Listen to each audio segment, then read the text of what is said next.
Hi,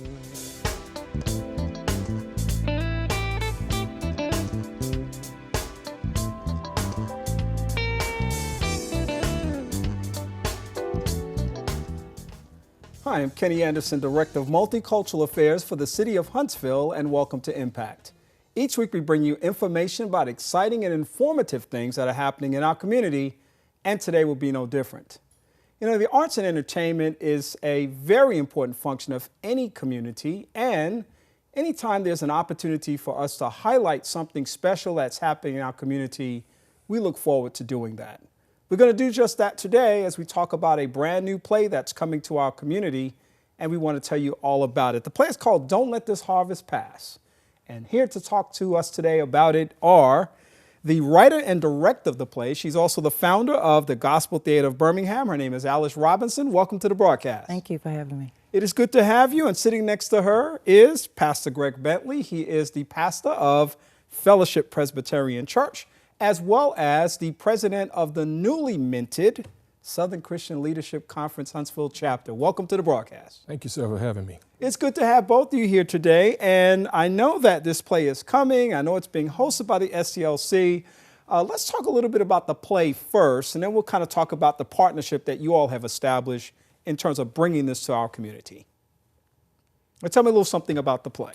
Well, the play is about a young man who lost everyone in his family, and he was adopted by one of the people in the community. She's one of the matriarchs of the community. And God starts to deal with him. He was adopted into this family with all of these ministers. And these ministers are good ministers, but they kind of gotten off the path. And so God is dealing with him to try to get his uncles, so to speak, back on the path. But they don't want to hear him because he's young and they've been in the ministry for so long. And he's truly trying to tell them the message that God has sent them, but they don't want to hear it. And the whole gist of the play is that no matter how young or how old you are, God still, he uses whom he will. And just because you are young, you are still significant.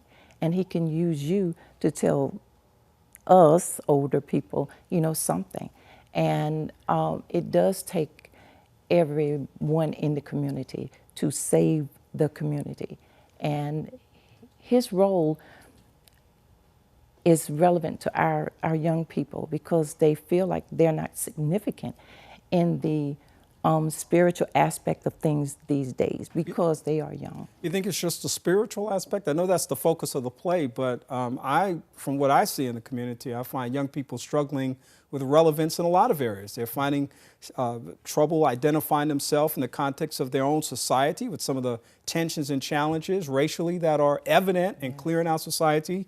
They're having challenges as it relates to the academic system and some of the challenges that they face there. They're certainly having challenges as it relates to family structure and family dynamics. So it just seems like there's so many pressures being placed on kids today. And I know, Pastor Bentley, you're, of course, a man of faith and a clergy member and also president of this historic organization that has traditionally established a legacy of focusing on issues within the context of the community from the faith community.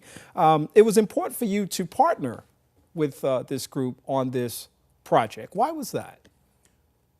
Well, thank you, Mr. Anderson. First of all, I want to say that I am hippopotamus happy, elephant excited, and dinosaur delighted to be partnering with Sister Robbins and her theater troupe. The arts have always played a significant role in societal transformation. And that's what we are about. We are about transforming society to promote freedom and justice for everyone. And we saw it as a natural fit to use the arts to lift up a greater vision of who and what we can be. And the timeliness, I mean, I can't help but think about the times that we live in, the many challenges, again, that young people face everywhere. You pick up a newspaper, you turn the TV on, you go on to social media, and you see our young people in lots of different roles. I would like to say that the majority of those roles are healthy and positive roles. Sure. There's no question about that. The absolute majority are. But there are those instances where young people are being challenged by forces in society that are weighing heavily upon them for lots of different reasons. And it seems like perhaps the timeliness of this partnership and bringing this play to the community is important as well. Yes, it is. And I might add, not just young people, but I think society in general. Peer pressure is, when we think about peer pressure, we think about young people, but peer pressure is something that even not so young people have to negotiate as well. Absolutely. The message of, don't let this harvest pass. I don't want you to give away too much because we want people to come out and support this, because it is a fundraiser, by the way. Let me make sure I cover that right now.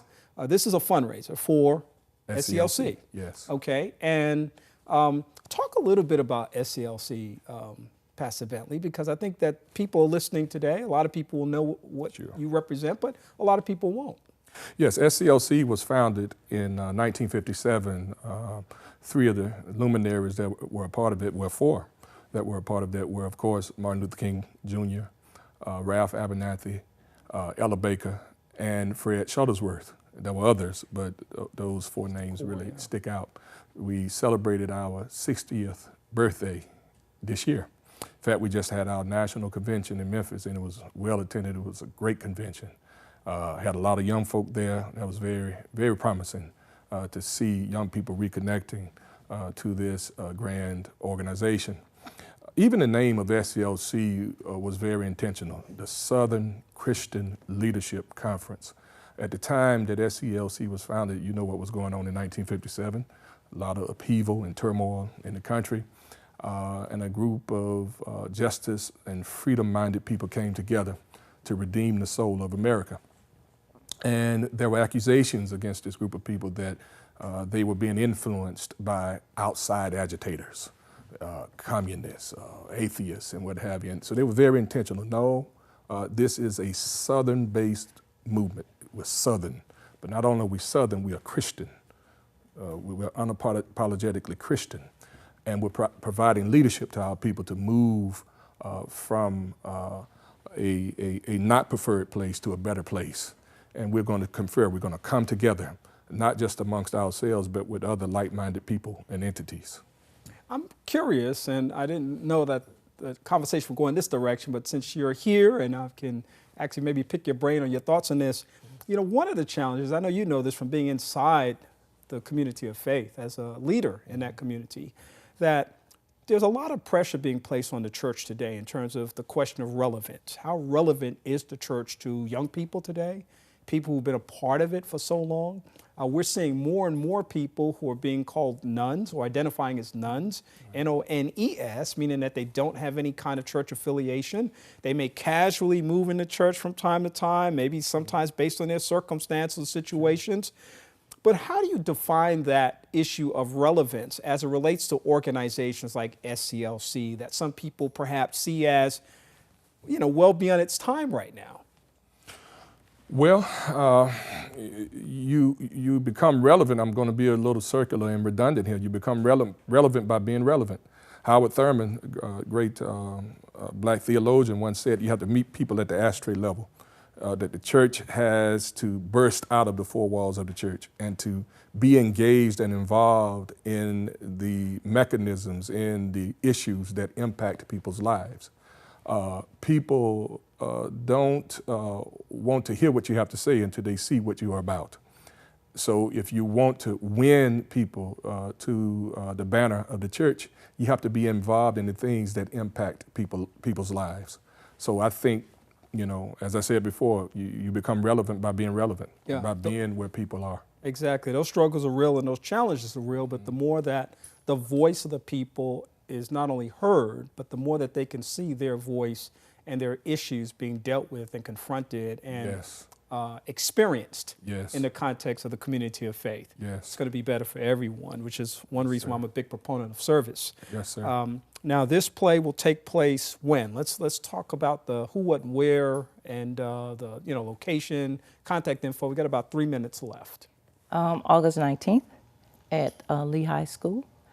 And you can contact Dr. Salvage or the SCLC. Yes. So how would people that are watching right now, how would they have that? Is there a website? Is there a phone number? Is there some point of contact that they can reach out to? Because we want to make sure people, not only know about it, but they can also access the information. Yes. If someone wanted to talk to someone directly, that would be me. Okay. And my number is 205-792-8157. If they wanted more information about SCLC in general, go to www.nationalsclc.org. That's www.nationalsclc.org. All right, so the beautiful Lee High School Auditorium, which Yes, is sir. actually a masterpiece in our community. Yes. It takes place on August 19th. Yes, we have 2 performances, one at 2 o'clock and the other one is at 6 p.m. Okay, so a late afternoon matinee and then a late evening or early evening Yes. performance. Don't want to miss this. It's going to be a lot of fun. This is a don't miss situation. Oh, Yes, it yes. is. Oh, yes. All right. Well, we definitely want people to be a part of that for sure. I know we're running out of time, but I wanted to know the Gospel Theater Birmingham. How long have you all been in existence? We've been in existence 1 year. Okay. Well, how did that start? It started actually from a question. We had had a lot of tragedy and death, and we had gone to 3 funerals in one Saturday, and one young man was sitting on my porch, and he asked me a question because he had heard all of the sermons, the eulogies, and they all sounded the same. And he asked me, the question was, does everybody go to heaven? And I was like, no. And talking to him, he did not understand really about salvation in the scriptures. So not knowing that a couple of weeks later he would be dead, he was tragically killed. So it burned inside of me that our kids were actually being lost. And leaving here without knowing, that there is really salvation for them. So we decided to take the words of the Bible from the pages of the Bible and put them on the stage because we are visual people and we remember what we see. Well, thank you so much for that. And if more people want more information about the Gospel Theater Birmingham, how would they find out? They could go to our website. It's gospeltheaterbirmingham.org. All right, fantastic. Alice Robinson is founder of the Gospel Theater of Birmingham, writer and director of the play, Don't Let This Harvest Pass. Yes. Thank you for being here. Thank you for having me. Pastor, always Yes, good sir. to see you, man. Likewise. And thank you for the great information. Thank you for your leadership and your input as well. Thank you, sir. I want to thank you for being a part of our conversation today, and we hope that you've learned a lot about this very important initiative that's going to be taking place right here in Huntsville. Huntsville is a place of diversity and seeks to provide plenty of opportunities for people to experience lots of different things in positive ways and also in ways that can actually enhance the quality of their life. We hope that you enjoyed the video that you just watched or the show that you just watched and that you will perhaps check it out again and share it on our Facebook page, which is Impact with Kenny Anderson. We also hope that you will like that page because we always try to include some behind the scenes shots of what happens once the camera stops rolling.